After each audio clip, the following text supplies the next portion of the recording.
இன்றைக்கி நம்ம சர்வங்காசனம் எப்படி செய்கிறத பார்க்க போகிறோம்.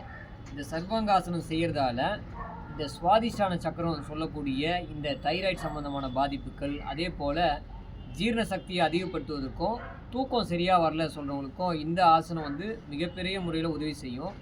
அது எப்படி செய்யுறதை பார்க்கலாம். பொதுவாக அப்படி சாதாரணமாக படுத்துக்கணும். இப்படி படுத்துட்டு ஸ்லோவாக உங்கள் காலை வந்து இப்படி மடிக்கணும். மடிச்சுட்டு உங்கள் கையை பார்த்தீங்கன்னா இந்த பொசிஷனில் கீழே வச்சுட்டு அப்படியே லேசாக உடம்பை வந்து இப்படி தூக்கணும்.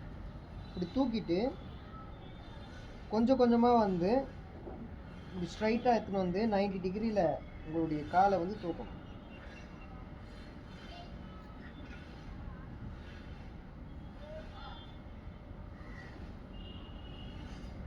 இதை வந்து நீங்கள் டெய்லியும் ஒரு நிமிஷம் செய்யலாம்.